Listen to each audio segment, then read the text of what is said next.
Sa likod ng bawat kilos ay may pangangailangan na naghihintay na maunawaan. Kapag sumasagot ng pabalang ang iyong anak, hindi lang ito pagsuway. Ito ay isang nakatagong mensahe. Sa likod ng pag-irap, ng mga salitang, hindi ito patas o kahit ng malakas na pagsabi ng hindi.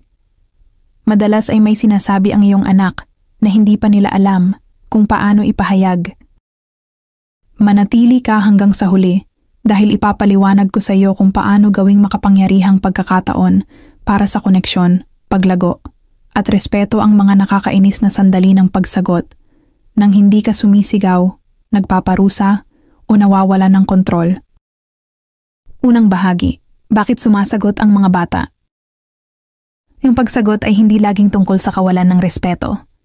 Ito ay tungkol sa pag-unlad o development. Sinasabi ng agham na habang lumalaki ang mga bata, ang kanilang utak ay naghahanap ng kalayaan. Aktibo ang emosyonal na bahagi ng utak, ngunit ang lohikal na bahagi, ang prefrontal cortex, ay ginagawa pa. Kaya kapag biglang sinabi ng iyong anak, hindi ikaw ang boss ko, ang totoo nilang sinasabi ay, gusto kong maramdaman na ako ay pinapakinggan. Gusto ko ng kaunting kontrol sa buhay ko. Nahihirapan ako sa emosyon ko ngayon. Ang pag-unawa rito ay nagpapabago sa ating pagtugon. Sa halip na mag-react ng may galit, maaari tayong tumugon ng may kuryosidad. Ikalawang bahagi. Tip number 1. Manatiling kalmado at maging huwaran ng respeto.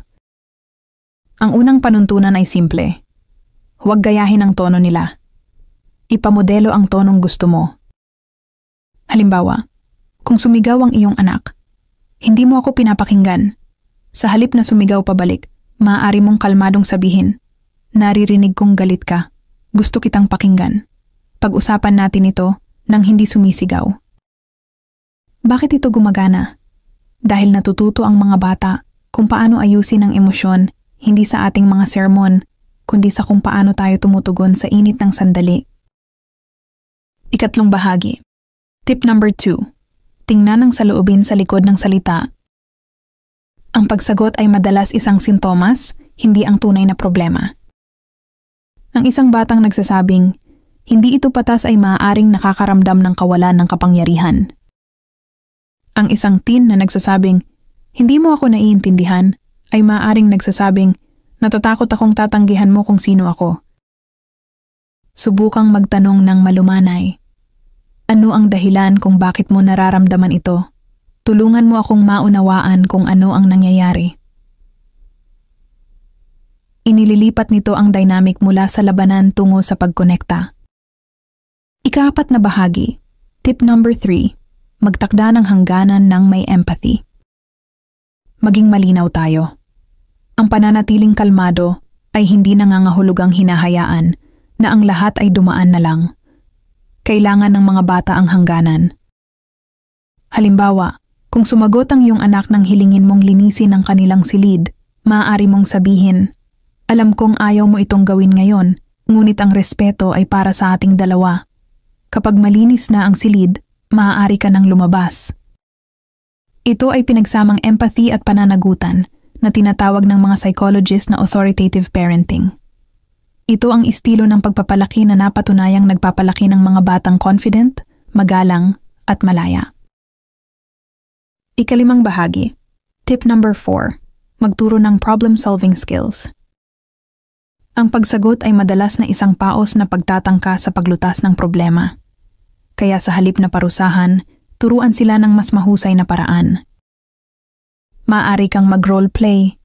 Sa susunod na magalit ka, sa halip na sumigaw, paano mo sasabihin sa akin ang kailangan mo?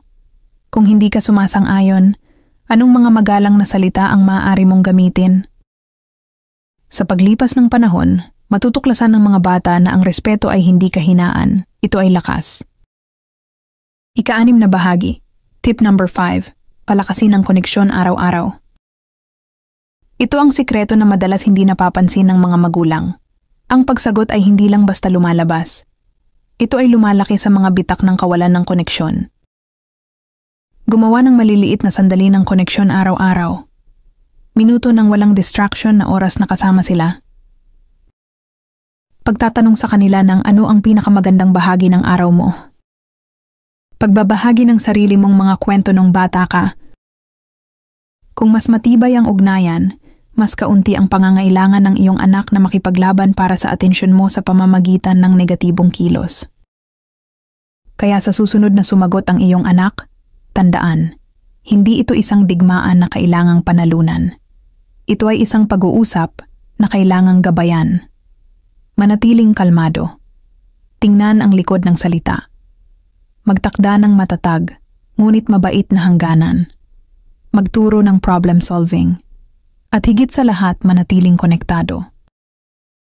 Dahil ang bawat sandali ng pagsagot ay isang nakatagong pagkakataon para magpalaki hindi lamang ng masunuring bata, kundi ng isang matatag, magalang, at emotionally intelligent na adulto. Ang pagsagot niya ay hindi pag-atake sa iyo, kundi isang senyales na mayroon siyang pangangailangan na hindi pa naipapahayag ng tama. Sa pamamagitan ng 5 hakbang na ito, ang pagpapanatiling kalmado, pag-unawa sa emosyon, pagtatakda ng hangganan, ng may empathy, pagtuturo ng problem solving, at pagpapalakas ng araw-araw na koneksyon, tinuturuan mo sila ng pinakamahalagang aral na ang respeto ay hindi kahinaan, kundi lakas. Magkomento sa ibaba at ibahagi ang iyong karanasan. Tandaan, kapag nagbabago ang magulang, nagbabago rin ang bata. Patuloy tayong lumago para sa ating mga anak. Huwag kalimutang mag-subscribe sa Usapang Family Channel. Hanggang sa muli.